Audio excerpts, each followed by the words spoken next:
एक इंसान एक गुफा के अंदर 27 घंटे तक उल्टे शरीर दबा रहा और इसे बचाने के लिए बड़े से बड़े रेस्क्यूअर आते हैं। और फिर कुछ ऐसा होता है जिसे सुनकर लोगों का दिमाग हिल जाता है। अगर आप कमजोर दिल के हैं तो वीडियो को आगे ना देखें, यहीं पे स्किप कर दें, क्योंकि यह कहानी सुनकर अच्छे से अच्छे लोगों को डर लगने लगता है।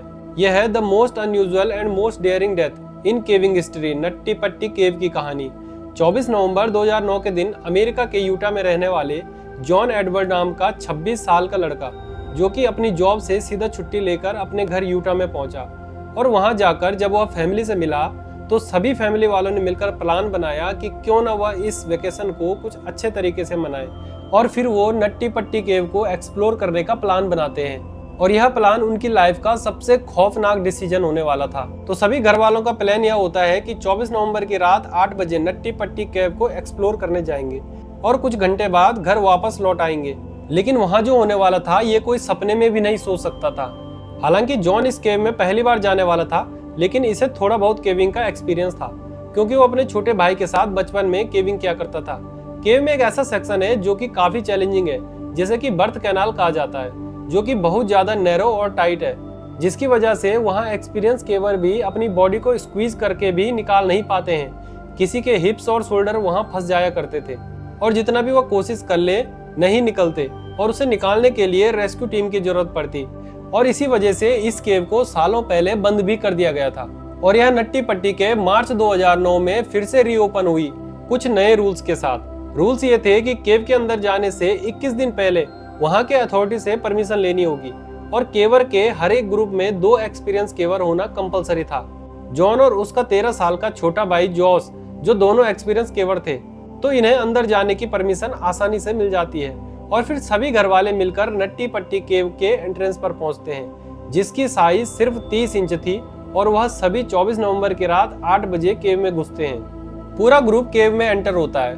पहले 1 घंटे तक सब कुछ सही चल रहा था और सभी लोग कॉन्फिडेंटली आगे बढ़ रहे होते हैं। लेकिन फिर जॉन और जॉस और उसके 2 दोस्त बिग स्लाइड की जगह पर रुक जाते हैं और आपस में एक मैप देखकर डिसाइड करते हैं कि वो इस केव के सबसे चैलेंजिंग बर्थ कैनाल को विजिट करेंगे, जो कि इस केव के सबसे डीपर सेक्शन में है। ये इतना टाइट है कि सिर्फ कुछ ही लोग इस केव को क्रॉस कर पाते हैं। और यह माना जाता है कि यहाँ एक लॉन्ग टाइट पैसेज है और अगर इसे क्रॉस कर गए तो एंड में एक और लंबा टाइट पैसेज आएगा और अगर उसे भी क्रॉस कर गए तो एंड में एक छोटी सी जगह मिलेगी जहाँ पर आपको टर्न होने का मौका मिलेगा और फिर वहां से टर्न होके आप वापस आ सकते हैं। हालांकि ये इतना टाइट है कि इसमें एक्सपीरियंस केवर को भी घुटन होने लगती है और वो पैनिक हो जाते हैं। जॉन और उसका छोटा भाई जॉस, जो इसके पीछे आ रहा था, उन्हें बर्थ कैनाल मिल जाती है और वो दोनों बर्थ कैनाल के अंदर घुस जाते हैं। लेकिन इसमें गलती ये होती है कि जॉन और जॉस जिस रूट में घुसे थे वो बर्थ कैनाल की असली रूट थी ही नहीं। जॉन और जॉस एक्चुअली में गलत रूट में घुस चुके थे, जिसके बारे में इन्हें कोई भी आइडिया नहीं था। जॉन 15 फीट आगे मूव करता है और इसी बीच इसके सामने कई सारी चट्टानें भी आती हैं। हालांकि जॉन हेल्दी था तो वह अपने बॉडी को डिफरेंट ओरिएंटेशन में मूव कर सकता था।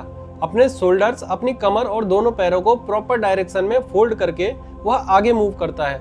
और जॉन अब कॉर्क स्क्रू के रूप में पहुंच चुका था और जिस तरह से जॉन आगे बढ़ रहा था, पैसेज और भी टाइट होते जा रही थी और अब तक वह वापस भी मुड़ नहीं सकता था, क्योंकि वह पैसेज एक्चुअली में बहुत ज्यादा टाइट थी। उसे लग रहा था वो बर्थ कैनाल में है और उसके अकॉर्डिंग जैसे उसे पता था कि एंडिंग में एक स्मॉल रूम आएगी और टर्न होने का मौका मिलेगा, इसीलिए वो आगे बढ़ता जाता है। और यही वो जगह थी जहां पर हालात और बिगड़ जाते हैं और अब तक वो कॉर्क स्क्रू के एरिया में आ चुका था। इस कॉर्क स्क्रू एरिया को क्रॉस करने के लिए केवर को बहुत छोटे और फ्लेक्सिबल होने की जरूरत पड़ती है और सिर्फ कुछ ही लोग अपने स्किल की मदद से इसे क्रॉस कर पाते हैं। और वहां से केवर को शार्प 90 डिग्री बेंड होना पड़ता है।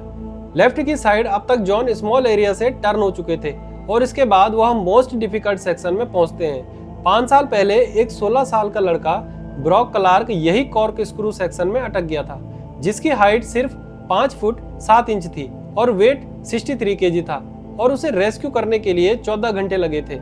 जॉन भी यही एग्जैक्ट स्पॉट पर था। यहाँ पर इसे अपनी बॉडी को टर्न करके वापस लौटने का कोई ऑप्शन नहीं था। इतनी कम स्पेस की वजह से वो ना चाहते हुए भी लेज एरिया की तरफ खुद को स्क्वीज करते हुए आगे बढ़ता है। हालांकि ये एरिया टाइट था तो जॉन को लग रहा था कि यह बर्थ कैनाल की सबसे टाइट जगह है, मतलब कि आगे एक बिगर स्पेस आएगी और वहां उसे टर्न होने का मौका मिलेगा। और वो अपने स्टमक को प्रेस करते हुए रॉक के सहारे आगे बढ़ता जाता है। वो डाउन ऑफ डायरेक्शन में मूव करता रहता है, मतलब जमीन से एग्जैक्ट नीचे की ओर। जॉन को पता नहीं था वो कहां पहुंच चुका है। उसे उम्मीद थी कि आगे कोई एक ओपनिंग जरूर मिलेगी, और फिर वह तभी स्पीड में नीचे गिरने लगता है और खुद को अपने हाथों से पकड़कर जोर से चिल्लाता है और अपने भाई की ओर कहता है, जॉस तुम इधर मत आओ, मुझे फॉलो मत करो।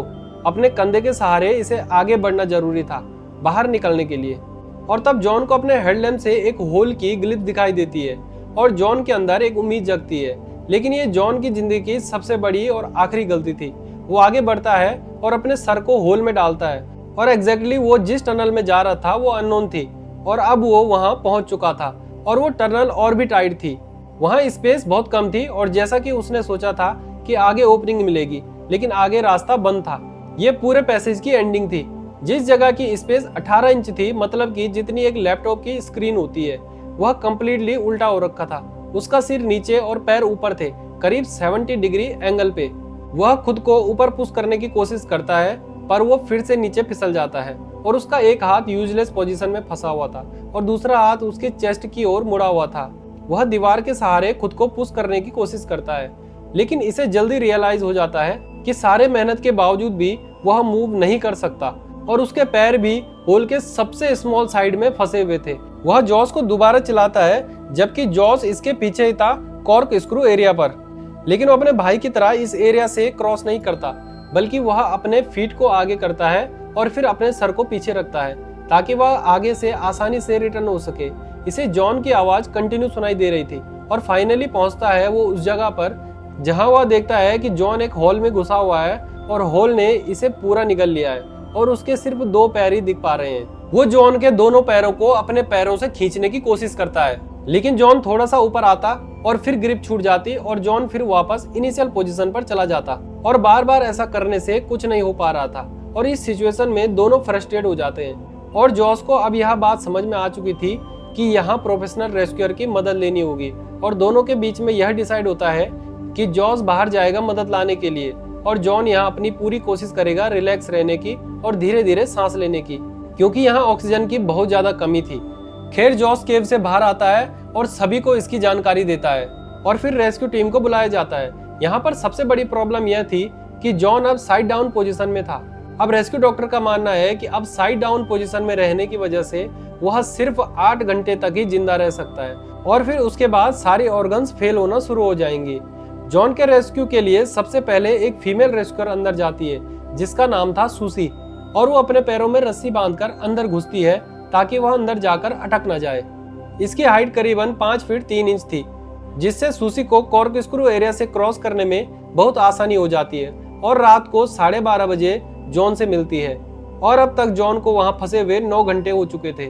फिर सूसी और उसकी बातचीत होती है। सूसी कहती है, hi John, my name is Susie, how it's going. John कहता है, hi Susie, thank you for coming, but I really want to get out. फिर सूसी कहती है, oh no worry John, you are to be out of. John को ये professional help देखकर लग रहा था कि अब वो तुरंत वहां से निकल जाएगा, लेकिन वह गलत था।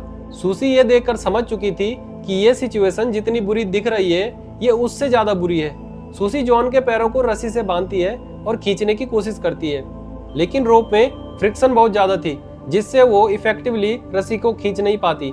सूसी सब कुछ कोशिश करती है जितना वो कर सकती थी, लेकिन वो भी 2 घंटे में फ्रस्ट्रेट हो जाती है, और उसे भी वहां से बाहर जाना पड़ता है। बाहर सभी रेस्क्यूअर मिलकर जॉन को बाहर निकालने के लिए एक प्लान बनाते हैं। डिसीजन यह लिया जाता है कि वहां एक पुलिस सिस्टम इंस्टॉल किया जाएगा और एक मशीन से उसे खींचा जाएगा, क्योंकि 5 साल पहले ब्रो क्लार्क भी कॉर्क स्क्रू एरिया में अटक गया था, तो उसे पुलिस सिस्टम से ही निकाला गया था। इक्विपमेंट के सभी पीसेस को कॉर्क के दूसरी साइड ले जाने में घंटों लग रहे थे, और टनल एक्सट्रीमली टाइट थी, और फिर छोटे टूल को ही अंदर ले जाया जा सकता था, और असिस्ट करने के लिए एक टाइम पर सिर्फ एक ही पर्सन हो सकता था, और उस पर्सन को कद में छोटा और फ्लेक्सिबल भी होना जरूरी था ताकि अच्छे से क्रॉस कर पाए। यह कोई सिंपल सिचुएशन नहीं थी, और हर एक पुलिस सिस्टम को इंस्टॉल होने में घंटों तक का टाइम लग रहा था। और इसी दौरान केवर जॉन से बात करके जॉन को रिलैक्स रखने की कोशिश भी कर रहे थे। जॉन को वहां अटके हुए अब तक 12 घंटे हो चुके थे, और वो अपनी पूरी रात अब साइड डाउन पोजीशन में रखकर गुजारता है। और साथ ही एक बॉडी की अपनी एक फिजिकल लिमिटेशन होती है, ऐसी पोजीशन में रहने के लिए, और वो उस लिमिटेशन को भी पार कर चुका था। उसका 90 किलो का शरीर ग्रेविटी के प्रेशर से लड़ रहा था। उसके ब्लड सर्कुलेशन में गड़बड़ी होने लगी थी और धीरे धीरे उसकी सांसें रुक रही थी।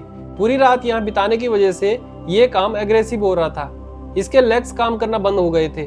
रेस्क्यूअर और जॉन की फैमिली के लिए जॉन को ऐसी हालत में देखना बहुत ही दर्दनाक था, लेकिन वह भी हेल्पलेस थे और ड्रिल करते हुए रेस्क्यूअर भी फ्रस्ट्रेट हो रहे थे कि जितनी जल्दी हो सके जॉन को वहां से बाहर निकाल सके। लेकिन यही चीज जॉन की किस्मत में नहीं थी। वह परेशान था और अपने चेस्ट को एक्सपेंड करने की कोशिश कर रहा था, जिससे वह सांस ले सके, और वहां हवा में ऑक्सीजन भी कम हो रही थी। और अब इतना टाइम बीतने के बाद जॉन के पास एक वाइड टेलीकॉम सिस्टम लगाया जाता है और दूसरी साइड से जॉन की वाइफ इमली उससे बात करती है और जॉन को इंक्रीज करती है, और जॉन भी अपनी वाइफ को दिलासा देता है कि वो वहां से जल्दी बाहर निकल आएगा और सब कुछ ठीक हो जाएगा। अब तक शाम के 4 बज चुके थे और जॉन के यहाँ 18 घंटे पूरे हो चुके थे और अब पुलिस सिस्टम भी लग चुकी थी और मूव करने के लिए तैयार थी। एक रेस्क्यूअर जिसका नाम रियान था, वो केव के अंदर घुसता है और जॉन के पास पहुंचता है। रियान जॉन से कहता है, how are you John? John कहता है, it sucks, I am upside down, I can believe I am upside down, my legs are killing me. Ryan देखता है कि बॉडी सबसे नैरो साइड की तरफ फंसी हुई है, तो सबसे पहले वो कोशिश करता है कि वहां से उसकी बॉडी को खुली जगह की तरफ निकाल सके, और फिर वह उसके पैरों को रस्सी से बांधकर खींचता है। लेकिन जॉन के पैरों को बहुत ज्यादा दर्द हो रहा था। रियान जब भी उसे खींचता तो जॉन उसे रोकने की कोशिश करता, क्योंकि उसके नब्ज अब अल्ट्रा सेंसिटिव हो चुके थे। और फिर वह दोनों कुछ टाइम के लिए रुक जाते हैं और फिर वह दोबारा कोशिश करते हैं, और अब तक ऐसा लग रहा था कि पुलिस सिस्टम अब काम कर रहा है। जॉन अब ऑलमोस्ट इतना ऊपर उठ गया था कि अब वो रियान को देख सकता था, उसे आई कांटेक्ट कर सकता था, और फिर रियान जॉन को पीने के लिए एनर्जी ड्रिंक देता है। इसी तरह अब तक 19 घंटे बीत चुके थे। ये चीजें बहुत स्लोली हो रही थी और इसमें काफी एफर्ट भी लग रहे थे। हालांकि थोड़ी सफलता तो मिल रही थी, लेकिन अब भी उसे निकालना बहुत मुश्किल था। जॉन के पैर ऊपर के सीलिंग को हिट कर रहे थे और उस पैसेज में उसे अपने पैरों को ट्विस्ट करना इम्पॉसिबल था। तो रियान फाइनली डिसाइड करता है कि वह इसके पैरों को तोड़ देगा। और यही बीच यहाँ पर एक ऐसी अनइमेजिबल चीज होती है जिसके बारे में कोई सोच भी नहीं सकता था। पूरी सिस्टम फेल हो चुकी थी। एक वोल्ट जो जॉन के ऊपर ड्रिल किया हुआ था दीवार में, वह दीवार से निकल जाता है और वह सीधा रियान के सर पर जाकर लगता है, जिससे रियान अनकॉन्शियस हो जाता है और जॉन जो आधा ऊपर उड़ चुका था वो वापस स्लिप होकर इनिशियली पोजीशन पर चला जाता है। और अब जॉन का कोई रिस्पॉन्स भी नहीं आ रहा था। ये मूवमेंट जॉन की फाइनल किस्मत थी। अब शायद वह कभी बाहर नहीं आ सकता था। और रियान जब होश में आता है तो उसके सर से खून बह रहा था। वो पूरा कंफ्यूज हो चुका था कि यहाँ पर हुआ क्या। खैर रियान को वहां से बाहर निकालकर हॉस्पिटल भेज दिया जाता है और उसकी जगह जॉन को निकालने के लिए उसके फादर डेव केव में जाते हैं और उसे टूटे हुए पुलिस सिस्टम को इंस्टॉल करने के लिए एक और घंटे लग जाते हैं। डेव रस्सी से जॉन की बॉडी को बांधने की कोशिश करते हैं, लेकिन डेव वहां जितनी देर भी रहते थे उसमें जॉन का कोई रिस्पॉन्स नहीं आ रहा था। यह पूरा ऑपरेशन जॉन के बिना हेल्प के नहीं हो सकता था। यह पॉसिबल नहीं था कि एक 90 किलो का इंसान केव से बाहर निकल सके बिना उसकी मदद के। और जब डेव जॉन को रस्सी से बांधने की कोशिश कर रहे थे तो वह खुद भी 15 मिनट तक वहां अटक गए थे और आखिरी में वो भी परेशान हो जाते हैं और थक हार कर वहां से बाहर चले जाते हैं। अब ब्रेंडन कॉल एक नए रेस्क्यूअर के तौर पर अंदर जाते हैं और फिर वहां एक टेलीकॉम सिस्टम लगाया जाता है जिससे उसकी फैमिली उससे बात कर सके। लेकिन ब्रेंडन जो देख पा रहा था वह इमली नहीं देख पा रही थी। जॉन कोई भी रिस्पॉन्स नहीं दे रहा था और पता नहीं वह ये बातें सुन भी पा रहा था या नहीं। कुछ घंटे पहले तक जॉन के सांस लेने की आवाज आ रही थी, लेकिन अब वह भी शांत हो गई थी। रेस्क्यू टीम एक एरिया में ग्रुप बनाकर ये डिसाइड करते हैं कि शायद जॉन मर चुका है और इसीलिए पैसेज में मेडिकल प्रोफेशनल भेजेंगे जिससे कंफर्म हो जाए। और बिल्कुल ऐसा ही होता है। मेडिकल प्रोफेशनल कंफर्म करते हैं कि जॉन मर चुका है। 25 नवंबर की रात 11:56 पे ऑफिशियली कंफर्मेशन कर दी जाती है कि जॉन एडवर्ड जोन्स ऑफिशियली मर चुके हैं। 127 रेस्क्यूअर ने बैक टू बैक 27 घंटे कोशिश करी जॉन को बाहर निकालने के लिए, लेकिन जॉन के अपसाइड डाउन पोजीशन होने की वजह से यह इम्पॉसिबल था। जॉन अपनी लाइफ के आखिरी 27 घंटे तक एक्सट्रीमली इन्वर्टेड पोजीशन में था, जबकि डॉक्टर ने प्रिडिक्ट किया था कि वह सिर्फ ऐसी हालत में 10 घंटे तक ही जी पाएगा। यह वाकई काबिले तारीफ है। जो भी रेस्क्यूअर अंदर जॉन तक गए वह सच में एक हीरो थे। वो जानबूझकर ऐसी जगह पर मदद करने गए जिसके बारे में उन्हें खुद नहीं पता था वह कितना रिस्की है। उसी में एक रेस्क्यूअर मीडिया को बताते हैं कि यह उसके 29 साल की रेस्क्यू कैरियर की टफेस्ट रेस्क्यू थी और वह इस रेस्क्यू में हार गया। पूरी अथॉरिटी पूरी कोशिश कर रही थी जॉन की बॉडी को केव से बाहर निकालने के लिए, लेकिन बातचीत के बाद यह डिसाइड किया जाता है कि यह करना रेस्क्यू टीम के लिए काफी डेंजरस होगा और फाइनली डिसीजन लिया जाता है कि जॉन की बॉडी हमेशा के लिए वहीं दफन रहेगी और एंट्रेंस को कंक्रीट से सील कर दिया जाएगा और एक हफ्ते बाद पूरी नट्टी पट्टी केव को सील कर दिया जाता है।